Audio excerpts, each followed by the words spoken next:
अस्सलाम वालेकुम class, this is our Nawaz. Welcome back to my YouTube channel educate yourself. आज हम पढ़ने वाले हैं प्लैनेट्स के बारे में। जैसे कि पहले हम सन के बारे में पढ़ के आ चुके हैं।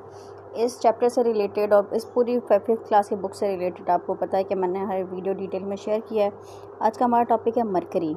मरकरी आपको पता है प्लैनेट है, सबसे छोटा प्लैनेट है और सब सन के सबसे करीब होता है। Mercury is mostly made up of iron का बना होता है mercury. The surface of the planet mercury is covered with craters. अब मरकरी में जो है क्रेटर्स क्या होते हैं, मरकरी का जो सरफेस है, जैसे हमारी सरफेस ज़मीन है, अर्थ का सरफेस जो है जिसमें हम रहते हैं, इसी तरह जो मरकरी प्लैनेट है उसके सरफेस में क्रेटर्स होते हैं। मतलब कि गड्ढे होते हैं थोड़े बहुत, जैसे कि हम मून चांद में देखा, चांद में गड्ढे होते हैं उस तरह। तो होलो कैविटी कहेंगे, खाली जगह या गड्ढे कहेंगे, वो होते हैं। Mercury has no atmosphere and it has no moon. Mercury के पास कोई एटमॉस्फेयर नहीं होता, जैसे हवा, आबो हवा वगैरह ये सारी चीज़ें जैसे अर्थ के पास होता है वैसे मरकरी के पास नहीं होता। और मरकरी के पास कोई मून भी नहीं है। अगला है हमारे पास Venus. Venus is second brightest object in the night sky after the moon. Venus जो है, एक तो सबसे ज़्यादा चांद चमकता है रात में, उसके बाद जो दूसरे नंबर पर सबसे ज़्यादा सैयारा चमकता है ना, वो होता है Venus. Like the earth Venus has not atmosphere. पर जिस तरह से अर्थ के पास एटमॉस्फेयर है उस तरह से वीनस के पास भी है atmosphere. Venus has an atmosphere, मैं नो बोल दिया गलती से, ठीक है। It is almost identical in size, chemistry and gravity. अब ज़्यादा से ज़्यादा ये अर्थ से मिलता है, कैसे साइज़ में भी, केमिस्ट्री वगैरह, अंदर जो हमारी अर्थ में जो केमिकल एक्टिविटीज़ हो रही होती हैं, जो कुछ भी हो रहा होता है, और ग्रेविटी भी ज़्यादा से ज़्यादा वीनस की अर्थ से मिलती है, एज़ द अर्थ की तरह बिल्कुल। Venus has volcanoes, mountains and Sands. Venus के पास भी क्या है, वॉल्केनो जैसे लावा कहा जाता है, आग निकलती है जिसमें से। माउंटेन पहाड़ हैं, सैंड रेत वगैरह है, जस्ट लाइक अर्थ की तरह। It is sometimes called the sister of the planet earth. Venus को अर्थ की बहन भी कहा जाता है। But Venus has no moon. Earth के पास तो एक चांद है ना, हमारे अर्थ के पास एक चांद है, पर वीनस के पास कोई चांद नहीं है। इसमें एमसीक्यूज़ बनेंगे, जैसे कि mercury is made up of iron, ये एमसीक्यूज़ आ सकता है। एक नो एटमॉस्फेयर वाला भी एमसीक्यूज़ आ सकता है। अब सेकंड मोस्ट ब्राइटेस्ट, या फिर आप ये बोलो कि सैयारों में से सबसे ज़्यादा ब्राइटेस्ट कौन है, तो उस पर भी वीनस का एमसीक्यूज़ बन सकता है। और ये कहेंगे कि किस प्लैनेट से वीनस सबसे ज़्यादा मिलता है, तो वो भी एक एमसीक्यूज़ बन सकता है अर्थ से। और एक और कि वीनस को क्या नाम दिया जाता है, वीनस को अर्थ की बहन यानी कि सिस्टर कहा जाता है, ये वाला भी एक एमसीक्यूज़ बन सकता है। अब हमारे पास है अर्थ, हमारा प्लैनेट जिस पे हम रहते हैं, इंसान ज़ात रहती है। Earth is the biggest of all the terrestrial planets. तमाम वो प्लैनेट्स जिनके पास ज़मीन पाई जाती है, ऐसा सरफेस पाया जाता है जहाँ पे इंसान खड़ा हो सके, उन तमाम प्लैनेट्स में से अर्थ सबसे बड़ा है। अब a planet is an oasis of life in an otherwise desolate universe. हमारे प्लैनेट्स क्या है, इस तरह है जैसे कि एक रेगिस्तान में बीच में पानी मिल जाता है, या गीली जगह या फर्टाइल जगह मिल जाती है रेगिस्तान के बीच में, उसको बोलते हैं ओएसिस। तो उस तरह का है। और या फिर अदरवाइज़, और जो बाकी सारे जो यूनिवर्स में प्लैनेट्स हैं, ज़्यादा से ज़्यादा वो वीरान हैं, पर दुनिया अल्लाह ताला ने खूबसूरत बनाई है, अर्थ खूबसूरत बनाया है। द अर्थ, ये नहीं कि बाकी सैयारे खूबसूरत नहीं बनाए, बाकी सब अपनी जगह पे बेहतरीन है अल्लाह ताला की तख्लीक। The earth's temperature, weather, atmosphere and many of the factors are right to keep us alive. मतलब अर्थ एक ऐसा प्लैनेट है जिसके सारी चीज़ें, जैसे कि टेम्परेचर हो गया और सारा कुछ, मौसम और सारा कुछ ऐसा बनाया अल्लाह ताला ने कि जिसमें इंसान ज़िंदा रह सके। जैसे कि इंसान सूरज पे जाके या मरकरी पे जाके नहीं शायद ज़िंदा रह पाए, क्योंकि वहाँ पे सूरज पे तो जल ही जाएगा इंसान, और वहाँ पे तपिश बहुत है। जुपिटर सिर्फ गैसेस और केमिकल रिएक्शंस वाले जो है उससे बना हुआ है, तो जो जुपिटर पे भी नहीं ज़िंदा रह पाएगा। इंसान सबसे ज़्यादा बेहतरीन तरीके से जी सकता है वो अर्थ पे जी सकता है। About 30% of the Earth's surface is covered with land, while other 70% is covered with the oceans. अब ये भी एक MCQ है, और ये याद रखने वाली चीज़ है कि हमारा अर्थ जो है 30% ज़मीन का है और बाकी 70% उसमें समंदर पाया जाता है। The Earth has one moon. Earth has one moon and it is called, या it is Luna, ठीक है। हमारे पास जो अर्थ में चांद है उसे ल्यूना कहा जाता है, या फिर ल्यूनर भी आप कह सकते हो, ठीक है। जैसे कि इस्लामी कैलेंडर जो होता है उसे ल्यूनर कैलेंडर कहा जाता है, जिसका मतलब है चांद की तारीखें। अब सेकंड हमारे पास चौथा जो है Mars. You have studies here Mars refers as the red planet. अब ये MCQs है। मार्स जो है, मार्स को रेड प्लैनेट कहा जाता है।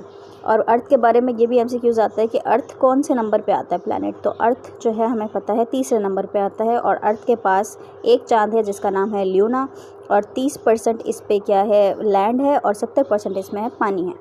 ठीक है। मार्स को क्या नाम दिया जाता है? मार्स को रेड प्लैनेट कहा जाता है। ये MCQs बन सकता है मार्स का सबसे easy. This is because the surface of the Mars is red. ये इसलिए है क्योंकि मार्स की जो सतह है, ज़मीन है, वो लाल कलर की है। If you stood on the surface of the Mars you would see red dirt and rocks everywhere. कह रहे हैं कि अगर आप मार्स पे जाके खड़े हो जाएं, जैसे कि ये पिक्चर में शो करवा रहे हैं आपको, तो वहाँ पे पत्थर वगैरह और ये सारी चीज़ें मार्स की आपको मिलेंगी, और सब तकरीबन लाल से कलर का ही दिख रहा होगा। Evidence suggested that Mars once has river, stream, lakes and even an ocean। जो सबूत पाए जाते हैं, जो साइंटिस्ट वगैरह जहाँ पे एस्ट्रोनॉट्स वगैरह जो भी जाके इन प्लैनेट्स पे सर्च करते हैं, वो क्या कहते हैं? वो कहते हैं कि हमें मार्स पर लगता है कि पहले कभी दरिया, समंदर, पानी वगैरह ये सारी चीज़ें मार्स पर हुआ करती थी, अब नहीं है। As technology advance scientist were able to actual land a spacecraft on the surface of the Mars. जैसे जैसे टेक्नोलॉजीज़ इवॉल्व हुई हैं, बढ़ती गई हैं, अच्छी होती गई हैं, तो साइंटिस्ट ने क्या किया है, मार्स पे भी अपना एयरक्राफ्ट जो है भेजा है उन्होंने। It has a largest volcano all the solar system. Mars के पास हमारे पूरा सोलर सिस्टम जो निज़ाम शमसी है, जितने भी सैयारे हैं, इन सब में से मार्स पे सबसे ज़्यादा बड़ा वॉल्केनो पाया गया है। वॉल्केनो मतलब जिसमें से आग निकलती है। ठीक है। आपको पता होगा, आप जानते होंगे एलॉन मस्क का, अगर आपने नाम सुना हो तो ऐसा भी सुनने में आ रहा है कि वो चाहता है कि मार्स पे जो है एक सोसाइटी बनाई जाए, लोग रहें आके, या फिर होटल जैसे स्पेस में बनाए जाएं जहाँ पे जाके लोग विज़िट करें और मार्स की तरफ घूमने के लिए जाएं। तो इस तरह की बहुत सी चीज़ें चल रही हैं दुनिया में। Which is known as Olympus Mons. It has 2 moon. अब जो है हमारे मार्स के पास कह रहे हैं, अब ये वॉल्केनो का नाम बताया ओलंपस मून्स, ये वॉल्केनो का ये नाम दिया गया है। और जो हम कह रहे हैं कि मार्स के पास 2 चांद होते हैं, एक को डेरिमोस बोलेंगे और एक को फोबोस बोलेंगे। अब आप इसकी प्रोनाउंसिएशन भी थोड़ी आगे पीछे हो सकती है क्योंकि ये साइंटिस्ट की लैंग्वेजेस में है, नाम लिखे हुए हैं।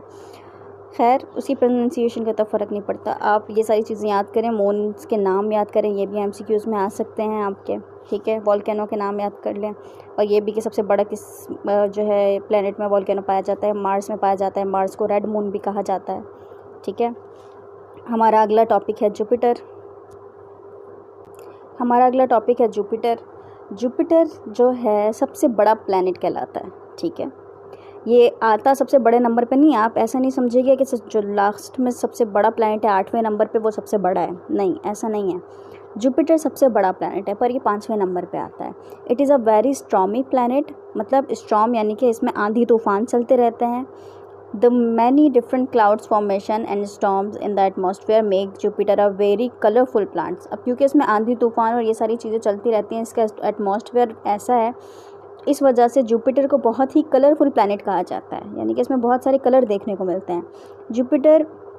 Jupiter's great red spot is where the giant storm has been rising for at least 300 years। कह रहे हैं कि जो स्टॉर्म आंधी तूफान चलता रहता है, तो जुपिटर में एक ऐसा निशान है, ये आपको ये दिख रहा होगा, ठीक है, गोल सा घुमा हुआ। तो ये एक ऐसा निशान है कि जहाँ पे कहते हैं कि 300 सालों से एक तूफान बन रहा है। The spot of the lower right is called the I of the Jupiter. इसी की बात कर रहे हैं। ठीक है। इसको कहा जाता है आई ऑफ जुपिटर। जुपिटर की आँख की तरह का है ये, बिकॉज ऑफ इट्स शेप, उसकी शेप की वजह से। Jupiter is considered a gas giant because it does not have a solid surface. Jupiter को गैस जायंट भी कहा जाता है। जायंट का आपको मतलब पता है कि बड़ा। ठीक है। गैस जायंट मतलब बड़ी सी चीज़ जो गैस की बनी हुई होती है, जिसमें बहुत गैस केमिकल चीज़ें, रिएक्शंस वगैरह चल रहे होते हैं। ठीक है। और ये बोलते हैं कि जुपिटर के पास हमें कोई सॉलिड सरफेस देखने को नहीं मिलता, मतलब कि ज़मीन जिस पे हम पाँव रख सकते हैं, ऐसा नहीं होता। उसके पास सिर्फ गैसेस होते हैं। Jupiter has 50 confirmed moon and 12 moons are on the process of confirmation। अब कह रहे हैं कि जुपिटर के पास तकरीबन 50 मून हैं जो कि कन्फर्म्ड हैं, जिसमें कोई शक नहीं है, जबकि 12 मून्स ऐसे हैं, मतलब मज़ीद 12 ऐसे हैं जिसकी कोई कन्फर्मेशन नहीं है अभी भी, कि हो भी सकते हैं और नहीं भी हो सकते हैं। One of its moon is Ganymede. Ganymede, Ganymede जो भी बोलें, गैनामीड, एक चांद का नाम गैनामीड है। It is the largest moon of our solar system, ठीक है। हमारे पूरे सोलर सिस्टम जितने भी हमारे प्लैनेट्स के पास हम जितने भी मून पढ़ेंगे, एक तो ऐसे भी जिसके पास 150 से ज़्यादा भी हैं, तो उन सब में से सबसे बड़ा ये गैनामीड है जो कि जुपिटर के पास है। अब याद रखें, बड़ा वॉल्केनो किसके पास था? मार्स के पास था। और बड़ा मून सबसे ज़्यादा किसके पास है? जुपिटर के पास है। गैनामीड along with other 3 largest moon of the Jupiter was discovered by Galileo in 16th century। इस मून गैनामीड के साथ 3 और बड़े मून देखने को मिलते हैं जुपिटर में। ये 3 और बड़े मून हैं जो कि गैलीलियो ने डिस्कवर किए थे 16वीं सेंचुरी में, ठीक है। आज के लिए इतने टॉपिक्स काफ़ी होंगे। हमने 5 टॉपिक डिस्कस किए हैं, बाकी के 3 हम नेक्स्ट वीडियो में करेंगे। अगर आपको मेरी वीडियोस अच्छी लगती हैं और आपको समझ आता है मेरे टॉपिक, तो आप अपने फ्रेंड्स के साथ शेयर करें, अपने टीचर्स के साथ शेयर करें। और ये कि आप लोग कमेंट्स नहीं करते, आप लोग लाइक नहीं करते। मेरी वीडियोस पे व्यूज़ बहुत हैं, मैंने अभी तक कम ही डाली हैं, पर मेरी वीडियोस पे व्यूज़ बहुत हैं, बट लाइक नहीं है, अप्रिसिएशन का कोई कमेंट नहीं है, या क्वेश्चंस के कोई कमेंट नहीं है। सो अगर आपको पसंद आए तो लाइक करें, कमेंट करें, शेयर करें और चैनल को सब्सक्राइब भी करें। Thank you so much. अल्लाह हाफ़िज़।